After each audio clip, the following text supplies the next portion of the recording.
Welcome to the Private School Leader Podcast, where private school leaders learn how to thrive and not just survive as they serve and lead their schools. I strongly believe that it is possible to have a long and happy and fulfilling career as a private school leader. And my passion is to help you figure out exactly how to do just that right here on the Private School Leader Podcast. And I'm your host, Mark Minkus. So I recently read part of a Harvard Business Review study from 2016, and it was a study of people in the workplace and their perceptions of different things. And this study found that 58% of employees reported that they would trust a stranger more than their own boss. So I want that to sink in for a second, because my first reaction is yikes.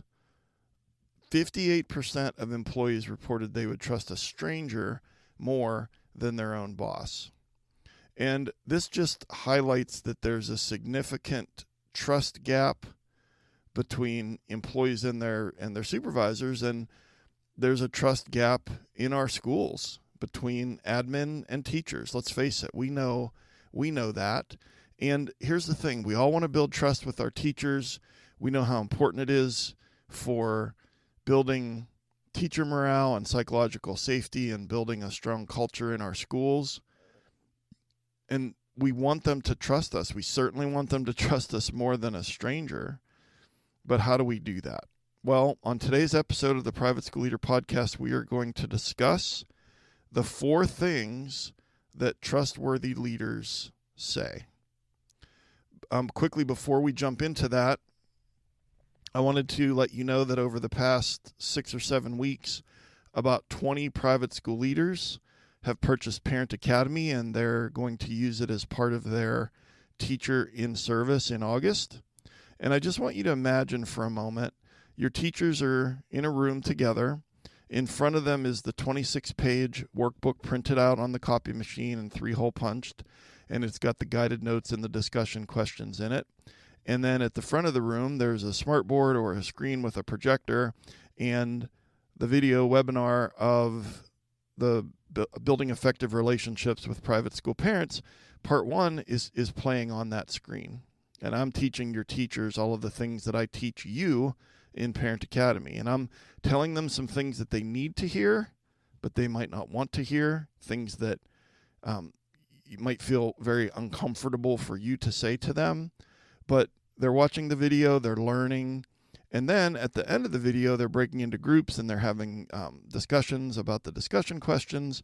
And then you can decide if you're going to use the second webinar video, plug and play PD during August in service or later in the school year. But the bottom line is that they're going to increase their skills, and you have a common shared language now, and things you can refer back to as far as expectations for proactive and effective parent communication.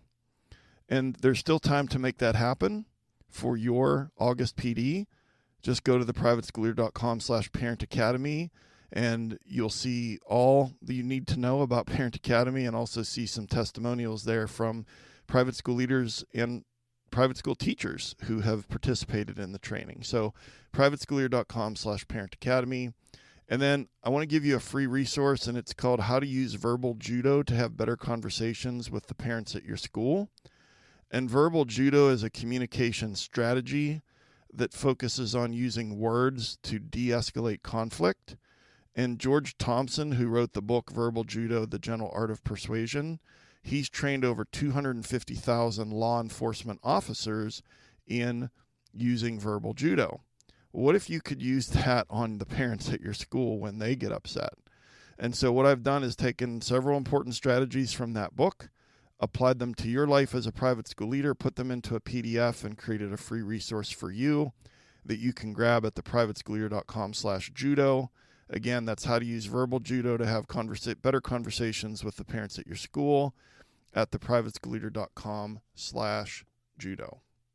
So I want to tell you the 4 things that trustworthy leaders say. Number 1, I was wrong. Number 2, I don't know. Number 3, I decided. And number 4, I'm sorry. And the origin of 3 of these is from a book by Louise Penny titled Kingdom of the Blind. And I actually discarded one of the 4 things that was in that book and added I decided. And all of that will become clear in a few minutes as to why I picked these 4 things. But here's the thing for me. I just want to be honest with you. Early in my career, I didn't say any of these things. I didn't say I was wrong. I didn't say I don't know. I didn't say I decided. I didn't say I'm sorry, because I was too insecure and I was too scared and I felt like an imposter, and I just messed up on all of these. And I didn't want to look bad, and I didn't want to look weak, and I didn't want to look all the things, and that's why I didn't say those things. But later in my career, I learned how important it is to say these 4 things in order to build trust. And so what we're going to do on today's episode is take each one of them one at a time and just quickly talk about, why it's so important to say, and then give you a little help as to, how to say it, when to say it, what the perception is, so on and so forth. So let's just jump right in. Number 1, these are the 4 things that trustworthy leaders say. Number 1 is we say, I was wrong. This is really difficult, and I'm telling you, it was so hard for me to start to say this. We've got all this pressure on us, parent expectations and enrollment and finances and the parents' expectations, but also parents that are upset, and just all the stress that goes with that. And it's really, really hard, really, really difficult to say, I was wrong. And here's the tricky part is that it is very, very tempting to always appear like you've got it all figured out, right? It's very tempting to appear as if you've got it all figured out, and that was the way that I was.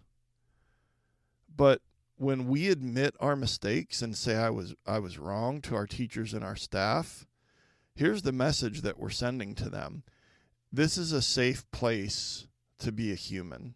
This is a safe place to mess up. Because if I'm not going to admit that I was wrong, then I'm not creating an environment where people feel like they can admit that they were wrong. And we make mistakes because we're human. And here's the thing. My teachers, they know that I messed up. They know that I was wrong. So, for example, let's say that I was pushing for like a new discipline policy. We're really going to tighten things up around here, and we're going to make it stricter with like more detentions and more documentation and blah, blah, blah. And then it like totally backfires because my teachers are overwhelmed. The students are acting out more than they were before, and it's just like a disaster. All right. Well, am I going to get my blame thrower out and start saying the kids are bad and I can't believe the kids these days, and well, the teachers just need to do a better job of classroom management, blah, blah, blah? Or am I going to own it and say I was wrong about this new policy? I thought that it would make things better, but it's clearly making your job harder. I was wrong. Let's go back to the drawing board. Yeah, that's what we're supposed to say, but that's not what I said earlier in my career. And maybe another example, and this was certainly true for me, is that maybe you decided to accept a student, and the feedback you were getting from your teachers is, we probably shouldn't take this kid, or we probably can't meet their needs. And you decided to go out on a limb, and you decided to take the child into the school, and it's a hot mess. And so then, after whatever period of time of it being a hot mess, it's like, am I going to stand in front of my teachers and say, I was wrong? And I take full responsibility for that decision. This is on me. I misjudged it, and I'm working on a solution. And so that's called taking ownership. And here's the thing, that level of ownership, not just in schools, but in our culture in general, is really, really rare. And because we are in a culture where it is becoming more and more common to not accept and take responsibility for mistakes that we make. We'll find all the different reasons why it was someone else's fault. But as leaders, if we want to build trust, that level of ownership has to exist, and we have to say, I was wrong. And it's rare, but rare things are remembered and they are respected. And it is an important way for you to build trust with your teachers. So, of the 4 things that trustworthy leaders say, number 1, I was wrong. So let's move on to number 2. And the second thing that trustworthy leaders say is, I don't know. I don't know. Because I think there's a myth in private school leadership and in leadership in general. And the myth is that leaders have all the answers. The leader is the expert. And if I'm an expert, if I have all the answers, then the teachers will have confidence in me. And I totally understand that feeling because I used to feel that way, like I had to have all the answers. But then we look like an idiot when we act like we have all the answers when we don't. And so we want to break down that myth. You don't have to have all the answers. I don't have to have all the answers. You know, saying I don't know doesn't make you look weak. It makes you look real. It makes you look like an authentic human being. Last time I checked, you are not a robot that has a charging station at night. You're a human being with flesh and blood and with a brain and with emotions, and you get things right most of the time, and sometimes you don't, and a lot of things you do know, and there's some things you don't know. But pretending that you know things that you don't backfires really fast, because teachers have excellent BS sniffers. So do students. And I saw this quote. I want to read it to you. It says, quote, transparency builds more trust than any illusion of certainty. And I can't attribute the quote. I don't know where it came from, but I'll read it to you one more time. Quote, transparency builds more trust than any illusion of certainty.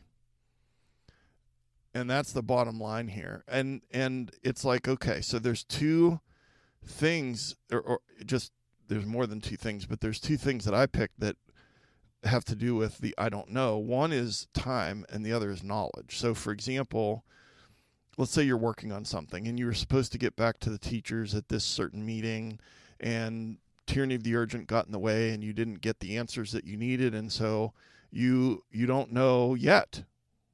I don't know yet is what we want to say, is what we should say.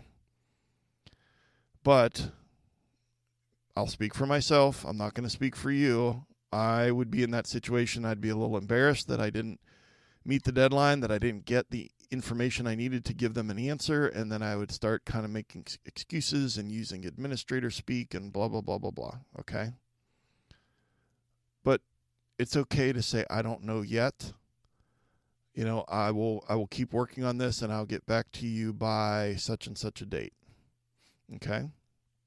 So one is time, and the other is knowledge, is just, I don't know, period.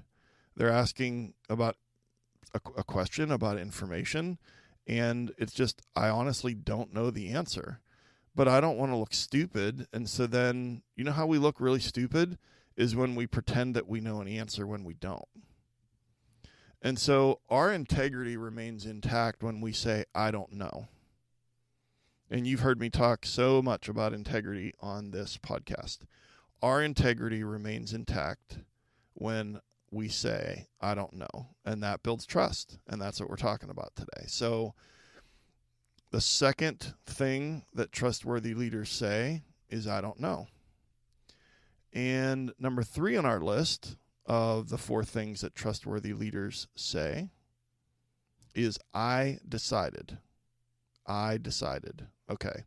And this one was a big one for me because I got better at the other 3, and this was probably the 4th and final one that I started to get better at, was because I would hide behind phrases like, we decided, or admin decided, or leadership decided, or the leadership team decided, when really I was the one that decided.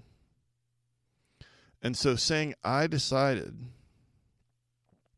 instead of we decided, hiding behind that vagueness, it causes problems. They don't trust us when we hide behind it, and it takes courage. You know, I jotted down a couple of things that I think saying I decided accomplishes. The first thing is it shows ownership. And when you take ownership of the decision and say I decided, you are saying I'm also accountable. And what happens, what I've seen over the years is that teachers, even if they don't agree with what I decided, they at least have respect for the fact that I owned it and said this is my responsibility, and I'm going to be accountable for it. The buck stops here, kind of a thing. But when I would say like, well, leadership decided or admin decided, all I was doing was like deflecting that responsibility and trying to dodge the criticism if it didn't work out, and just kind of distribute the decision so that I could, quote unquote, like distribute the blame if it didn't work out. And it's hard to stand up there and say, I decided. But if it's true that you're the one that decided it, you got feedback, you looked into it, you did this, you did that, but then to say, I decided, really, really important in building trust. And another reason why that's so important is because it creates clarity. I decided, there's no confusion about who made the decision. When you say we decided or admin decided or leadership decided, that's vague and there's confusion. Well, who did decide? It's like a mysterious group of people made this decision that aren't in this room right now. And here's the thing, when a mysterious group of people makes the decision, it shuts down the pushback or the clarifying questions, or like people can't question it if it's vague as to who made the decision. But if they have questions about a decision that you made and you say I decided, it actually invites those questions. It invites the conversation. But that vague language of we decided just shuts it down immediately. And then that creates a lack of trust big time. And I've learned that the hard way. And then the third reason why saying I decided is important is because it shows courage. It takes guts to say I decided. And especially when the decision isn't popular and you know that there's people in the room that aren't going to like it. And you can tell immediately from their body language. But here's the thing, being vulnerable, and I think that saying I decided is putting yourself out there and being vulnerable, but also being accountable. Being vulnerable is what earns trust. Taking responsibility, being accountable, not hiding behind vague language, that's what builds trust. This was my call. Here's why I decided it, even if it's not what everyone wanted. Something along those lines. And so, like I said before, this was something that was probably the fourth of these four that I got better at in my career.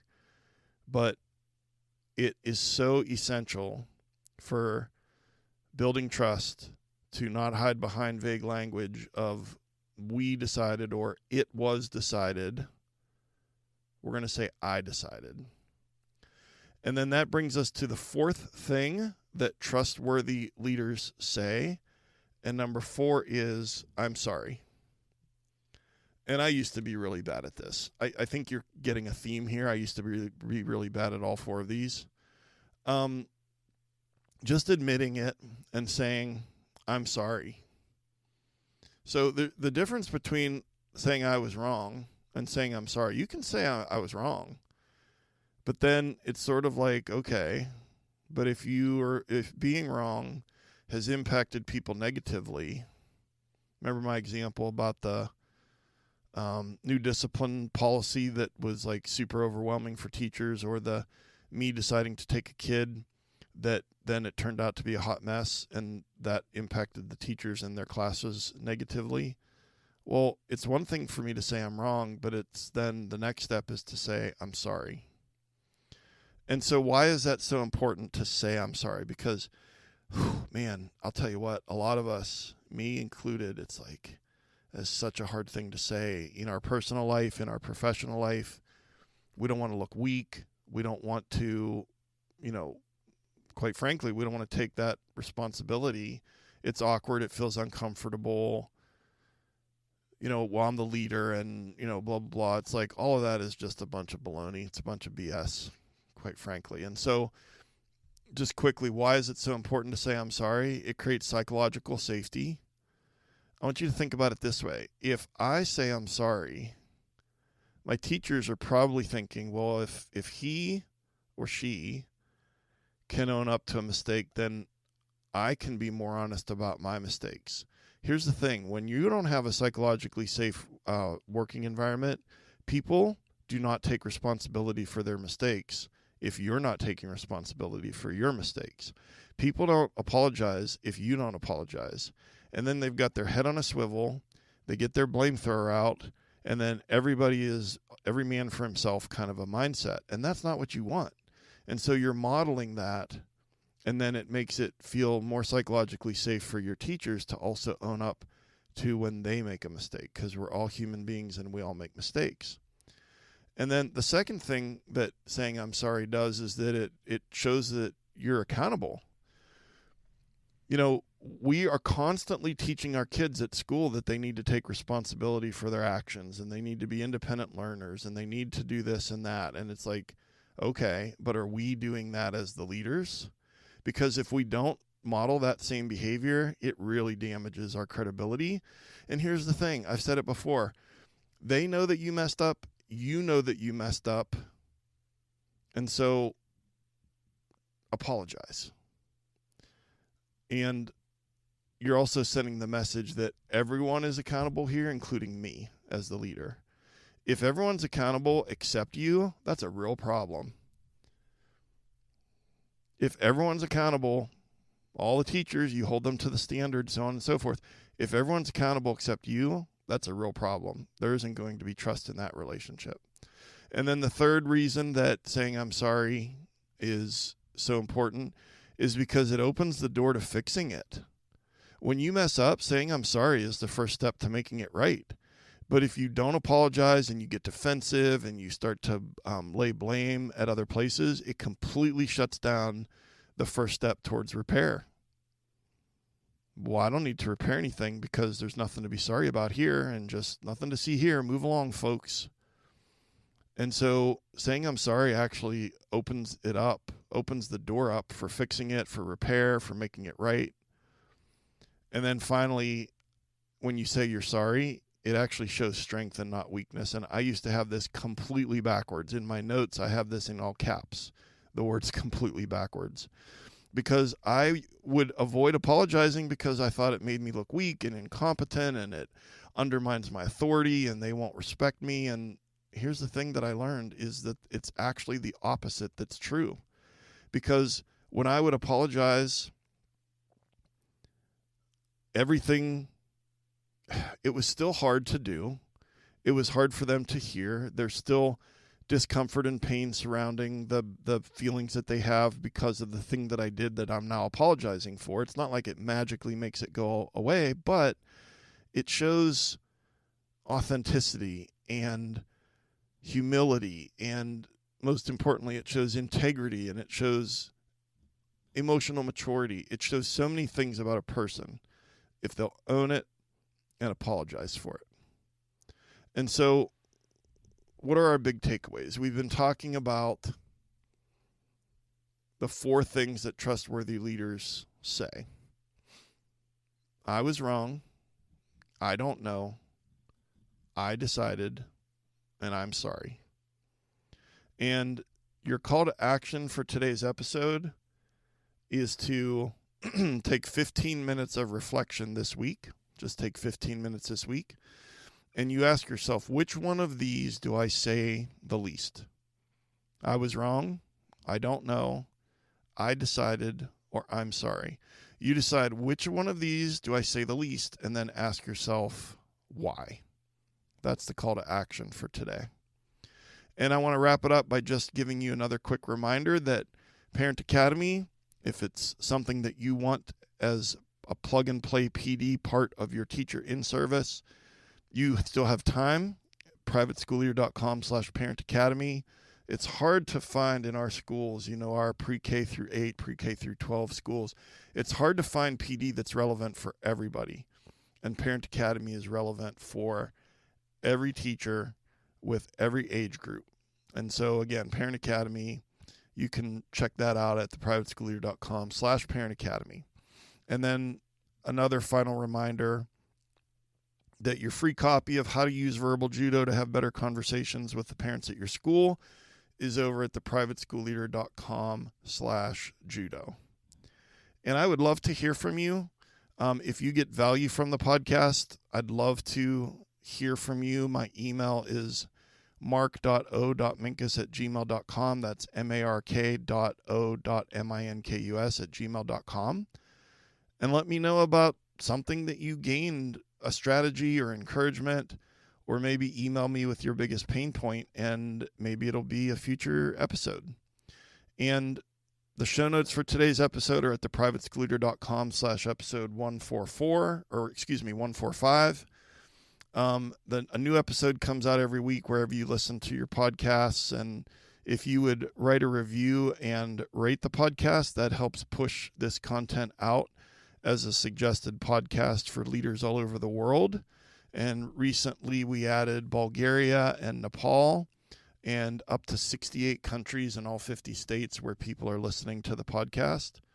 And the thing that I ask every week and that I appreciate the most is that if you would please share the podcast with another leader that you know, another school leader you know, or if you have an eye for that aspiring leader at your school, you see something in them, just send them the link.